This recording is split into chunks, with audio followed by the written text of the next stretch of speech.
స్నేహితులారా, మీకు ఒక అద్భుతమైన కథ వినిపించబోతోంది. భారతదేశం నుండి వచ్చిన ప్రసిద్ధ పంచతంత్రం నుండి మనకు జాకల్ మరియు ఏనుగు అనే కథ వస్తోంది. అడవిలోని ఒక జాకల్ మరియు ఏనుగు మధ్య జరిగిన ఒక ఆసక్తికరమైన సంఘటనను మనం చూడబోతున్నాం. మా కథ ప్రారంభమవుతోంది. కపటి నక్క, అమాయక ఏనుగు. అనగనగా బ్రహ్మ అరణ్యం అని ఒక పెద్ద అడవి ఉండేది. ఆ అడవిలో కొబ్బరి, తాటి, జామ, కదంబ, మర్రి లాంటి చాలా పెద్ద పెద్ద చెట్లు ఉండేవి. అవి కాకుండా వేప చెట్లు, తులసి చెట్లు, ఇలా ఔషధ గుణాలు కలిగిన చాలా చెట్లుండేవి. ఆ చెట్ల మీద రామచిలుకలు, కోకిలలు, పావురాలు, పిచ్చుకలు, గోరింకలు, మైనాలు, ఇలా ఎన్నో రకాల పక్షులు గూళ్ళు కట్టుకొని ఆ చెట్లకి కాసే పండ్లను తింటూ ఆనందంగా ఉండేవి. ఆ అడవిలో పెద్ద పెద్ద చెరువులు కూడా ఉండేవి. ఆ చెరువుల్లో రకరకాల చేపలు, తాబేళ్లు, మొసళ్ళు, బాతులు, కొంగలు ఈత కొడుతూ చాలా స్వేచ్ఛగా ఆనందంగా కలిసిమెలిసి ఉండేవి. ఇవే కాకుండా ఆ అడవిలో పులులు, సింహాలు, కోతులు, నక్కలు, పాములు, ఏనుగులు లాంటి జంతువులు కూడా ఉండేవి. ఆ అడవిలో జంతువులన్నిటికీ రాజు సింహము. ఎందుకంటే అన్ని జంతువుల కంటే సింహానికి చాలా ధైర్యము, బలము ఎక్కువ. సింహం ఏ జంతువునైనా చూసి భయపడి పారిపోదు. ఎందుకంటే సింహానికి తనకున్న బలం మీద చాలా నమ్మకం ఎక్కువ. తనని ఎవ్వరూ ఏమీ చేయలేరని ధైర్యం ఎక్కువ. అందుకే సింహం ఎప్పుడూ తనకి కావలసిన ఆహారాన్ని తానే వేటాడి సంపాదించుకుంటుంది. సింహం తనకి ఆకలి వేసినప్పుడు మాత్రమే వేటకు వెళ్ళి తనకి కావలసిన ఆహారాన్ని తెచ్చుకుంటుంది. మిగిలిన సమయంలో తన కుటుంబంతో గుహలోనే ఉంటుంది. అందుకే ఏ అడవికైనా సింహమే రాజు. నక్క గుణం ఎలాంటిదంటే సింహం జంతువులను వేటాడి తెచ్చుకొని అది తినగా మిగిలిన ఆహారాన్ని తిని కడుపు నింపుకుంటుంది. ఒకరోజు ఆ అరణ్యంలో ఉండే సింహం వేటగాడు వేసిన వలలో చిక్కుకొని పోయింది. అప్పుడు ఆ అడవికి రాజు లేకుండా పోయాడు. అంతేకాకుండా సింహం వేటాడి అది తినగా మిగిలిన ఆహారాన్ని ఏ కష్టం లేకుండా తిని బతికే నక్కలకు తిండి లేకుండా పోయింది. చిన్న చిన్న జంతువులను వేటాడినా వాటికి తృప్తి అనిపించలేదు. నక్కలు అన్నీ అయ్యో, ఈ అడవిలో సింహం లేకపోవడం వల్ల ఈ రోజు నుండి మనకు ఆహారం దొరకడం కష్టం అవుతుంది అని అనుకున్నాయి. ఇంతలో ఒక ముసలి నక్కకి ఒక ఆలోచన వచ్చింది. అది మిగిలిన నక్కలతో, ఈ అడవిలో మనతో పాటు అమాయకమైన ఏనుగులు కూడా ఉన్నాయి కదా, వాటిని ఎలాగైనా మోసం చేయొచ్చు. కొంచెం పొగిడితే చాలు, మన మాటలు నమ్ముతాయి. ఆ ఏనుగుల్లో ఒకదానిని ఎలా అయినా చంపేయాలి.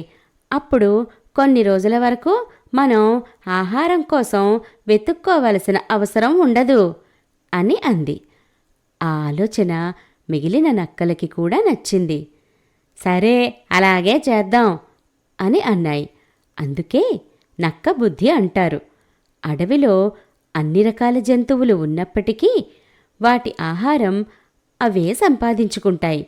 కానీ ఈ నక్కలు మాత్రం మోసం చేసి కష్టపడకుండా పథకాల ప్రకారం ఆహారం సంపాదించుకుంటాయి. అనుకున్న దాని ప్రకారం నక్క కొబ్బరి చెట్టు దగ్గర ఉన్న ఏనుగు దగ్గరకు వెళ్ళింది. ఏనుగు ముందర నిలబడి నమస్కారం పెట్టింది. అప్పుడు ఆ ఏనుగు నక్కని చూసి, నువ్వెవరు? ఇక్కడికెందుకొచ్చావు అని అడిగింది. అప్పుడు ఆ నక్క, మరేమో ఈ అడవికి రాజైన సింహం కొన్ని రోజుల నుండి కనిపించట్లేదు. అందువల్ల అడవిలో ఉన్న అన్ని జంతువులు చాలా భయపడుతున్నాయి. రాజు లేకపోతే ఈ అడవికి దిక్కెవరు? అందరినీ ఎవరు చూసుకుంటారు? జంతువుల మధ్య గొడవలు ఎవరు పరిష్కరిస్తారు? ఇప్పుడు ఈ అడవిలో ఉన్న అన్ని జంతువుల కన్నా ఎక్కువ బలం మీకే ఉంది. మీరే తెలివైన, బలమైన జంతువు. మా సమస్యలను పరిష్కరించే తెలివి మీకు మాత్రమే ఉంది.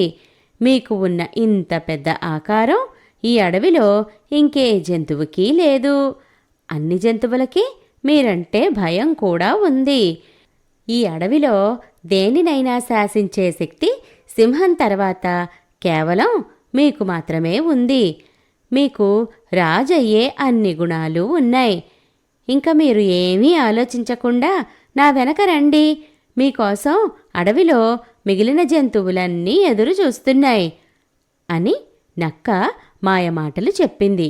ఆ మాటలకు ఏనుగు చాలా ఆనందపడి సరే పదా అని అన్నది. పాపం అమాయకమైన ఏనుగు ఆ నక్క మాటలు బాగా నమ్మేసింది. అమ్మయ్యా, నేను చాలా సులువుగా రాజైపోవచ్చు అని అనుకుని నక్క వెనక వెళ్ళింది. అప్పుడు ఆ నక్క ఆ ఏనుగుని మిగిలిన ఏనుగుల దగ్గర నుంచి దూరంగా తీసుకువెళ్ళిపోయింది. వాళ్ళు అనుకున్న దాన్ని బట్టి మిగిలిన నక్కలు ముందుగానే అన్ని ఏర్పాట్లు చేశాయి. ఏనుగు వచ్చేటప్పుడు గొయ్యిలో పడాలి అని ఒక గొయ్యిని తీసి ఉంచాయి. ఆ ఏనుగుకి గొయ్యి కనబడకుండా దానిమీద ఆకులు కప్పేశాయి. పాపం ఆ అమాయక ఏనుగుకి అది గొయ్యి అని తెలియక ఏనుగు ఆకుల మీద కాలు వేసి అందులో పడిపోయింది. వెంటనే మిగిలిన నక్కలన్నీ పరిగెత్తుకుంటూ వచ్చి ఆ గొయ్యిలో దూకి ఏనుగుని చంపుకొని తినేశాయి.